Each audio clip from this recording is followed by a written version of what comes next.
Hi friends, அஸ்ஸலாமு அலைக்கும். Welcome to APR kitchen. இன்றைக்கி நம்மளுடைய சேனலில் இந்த சம்மருக்கு நல்லா சூப்பராக ஒரு தயிர் சாதம், அதுக்கு நல்ல காம்பினேஷன் உருளைக்கிழங்கு பொரியல், இது ரெண்டுமே நல்லா ஈஸியாக டேஸ்டியான முறையில் எப்படி செய்யணுன்றதை பார்க்கலாம்.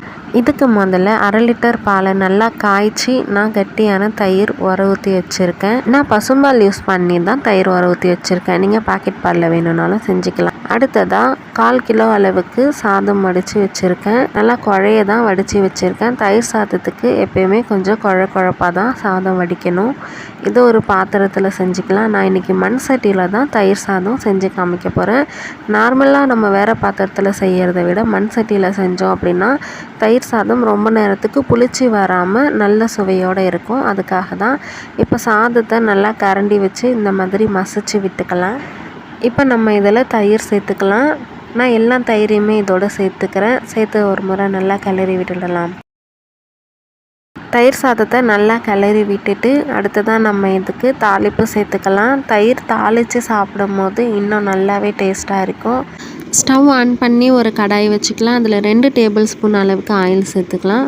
ஆயில் ஹீட் ஆகி வந்ததும் கொஞ்சமாக கடுகு சேர்த்துக்கலாம். 1 ஸ்பூன் அளவுக்கு உளுத்தம்பருப்பு சேர்த்துக்கலாம்.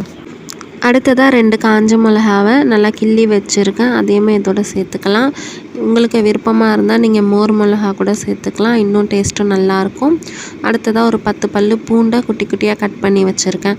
அதையுமே சேர்த்துட்டு ஒரு மீடியம் சைஸ் வெங்காயத்தில் பாதி வெங்காயம் கட் பண்ணி வச்சுருக்கேன். அதோட ஒரு கொத்து கருவேப்பிலையும் சேர்த்து நல்லா வதக்கிக்கலாம். வெங்காயம் நல்லா வதங்கி வரட்டும். அப்போ தான் தயிர் சாதத்தில் சாப்பிடும் போது டேஸ்ட்டும் நல்லாயிருக்கும். இதோட ஒரு 1/4 ஸ்பூன் அளவுக்கு மட்டும் உப்பு சேர்த்து நல்லா மிக்ஸ் பண்ணி விட்டுடலாம். இப்போ வெங்காயம் நல்லா வதங்கி வந்துடுச்சு. இதை சாதத்தில் சேர்த்து நல்லா மிக்ஸ் பண்ணி விட்டு வச்சிடலாம். நம்ம மண் பாத்திரத்தில் தயிர் சாதம் மிக்ஸ் பண்ணி வைக்கும் போது பால் சேர்க்கவே தேவையில்லை. நம்ம மார்னிங் செஞ்சு வச்சாலும் மதியம் சாப்பிட்ற வரைக்கும் அதே டேஸ்ட்டில் தான் இருக்கும். தயிர் ரொம்பவுமே பிளிக்காது. ஒருவேளை நீங்கள் வேறு பாத்திரத்தில் சேர்க்குறீங்க அப்படின்னா எக்ஸ்ட்ரா ஒரு டம்ளர் பால் சேர்த்து கூட மிக்ஸ் பண்ணிக்கலாம். இப்போ இதை நல்லா கிளறி விட்டு மூடி போட்டு வச்சுடலாம். அடுத்ததாக இதுக்கு சைடிஷான பேபி பொட்டேட்டோஸ் தான் ஃப்ரை பண்ண போகிறேன். இதுக்கு நான் ஒரு 1/2 கிலோ அளவுக்கு பேபி பொட்டேட்டோ எடுத்திருக்கேன். அதை நல்லா கழுவிட்டு மண் இல்லாமல் ஒரு குக்கரில் சேர்த்துக்கலாம். இதுக்கு தேவையான அளவுக்கு தண்ணி சேர்த்துட்டு கொஞ்சமாக உப்பு சேர்த்து 2 விசில் விட்டோம் அப்படின்னா நல்லா வெந்து வந்துடும். இப்போ வேக வச்ச உருளைக்கிழங்கு ஒரு பிளேட்க்கு மாற்றிட்டு அதோடய தோல் எல்லாமே உரித்து எடுத்துடலாம். இப்போ இதை தாளிச்சிக்கலாம். நான் தயிர் தாளித்து அதே கடாயை அடுப்பில் மறுபடியும் வச்சுருக்கேன். இதில் தேவையான அளவுக்கு எண்ணெய் சேர்த்துக்கலாம். ஒரு 2லேருந்து 3 டேபிள் ஸ்பூன் அளவுக்கு எண்ணெய் சேர்த்துடலாம். அடுத்ததாக இதில் வெங்காயம் சேர்த்துக்கலாம். ஒரு நார்மல் சைஸ் வெங்காயத்தை பொடியாக கட் பண்ணி வச்சுருக்கேன். அதையுமே சேர்த்துட்டு ஒரு கொத்து கருவேப்பிலையுமே சேர்த்து நல்லா வதக்கி விட்டுடலாம்.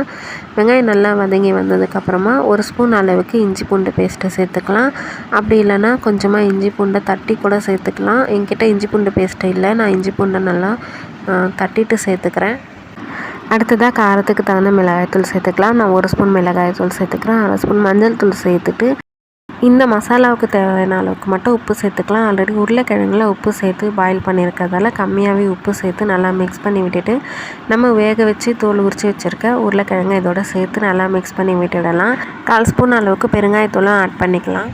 உங்களுக்கு முழுசாக சேர்க்க விருப்பம் இல்லைன்னா நீங்கள் இந்த உருளைக்கிழங்கை 4ஆக கட் பண்ணி கூட சேர்க்கலாம். அப்படி இல்லைன்னா 2ஆக கட் பண்ணி கூட சேர்த்துக்கலாம். இப்போ நல்லா இதை ஒரு முறை மிக்ஸ் பண்ணி விட்டுட்டு இதில் ஒரு 1/4 டம்ளர் அளவுக்கு மட்டும் தண்ணி சேர்த்துக்கலாம். தண்ணி சேர்த்து ஒரு முறை நல்லா கலந்து விட்டுட்டு லோ ஃப்ளேம்லேயே வச்சுட்டு இந்த தண்ணியெல்லாம் நல்லா சுண்டி வர அளவுக்கு இதை வேக விட்டுக்கலாம். இப்போ தண்ணி எல்லாமே சுண்டி நம்மளுடைய உருளைக்கிழங்கு பொரியல் சூப்பராக ரெடியாகி வந்துடுச்சு. இப்போ தயிர் சோறுக்கு நல்லா சூப்பரான ஒரு காம்பினேஷனாக இருக்கும். இந்த உருளைக்கிழங்கு பொரியல் சாம்பார் சாதம், ரசம் சாதம்னு சொல்லிட்டு எல்லாத்துக்குமே ரொம்ப நல்லாயிருக்கும். இப்போ நம்மளுடைய சூப்பரான சுவையான தயிர் சாதத்தோடு இந்த உருளைக்கிழங்கை வச்சு சாப்பிடும் போது இதோட டேஸ்ட்டு வேறு லெவலில் இருக்கும். கண்டிப்பாக இந்த சம்மருக்கு நீங்களும் தயிர் சாத ரெசிபி செய்யும் போது இந்த மாதிரி ஒரு முறை ட்ரை பண்ணி பாருங்கள். உங்களுக்கே ரொம்ப பிடிச்சு போயிடும். ட்ரை பண்ணி பார்த்துட்டு கண்டிப்பாக உங்களுடைய ஃபீட்பேக்கே நம்மளோட கமெண்ட் செக்ஷனில் சொல்லுங்கள். இந்த ரெசிபி பிடிச்சிருந்தால் இந்த வீடியோக்கு ஒரு லைக் பண்ணி அதிகமாக ஷேர் பண்ணுங்கள். மறக்காமல் ஏபிஆர் கிச்சனுக்கு சப்ஸ்கிரைப் பண்ணுங்கள், சப்போர்ட் பண்ணுங்கள். அடுத்த வீடியோவில் பார்க்கலாம். Bye friends, thank you.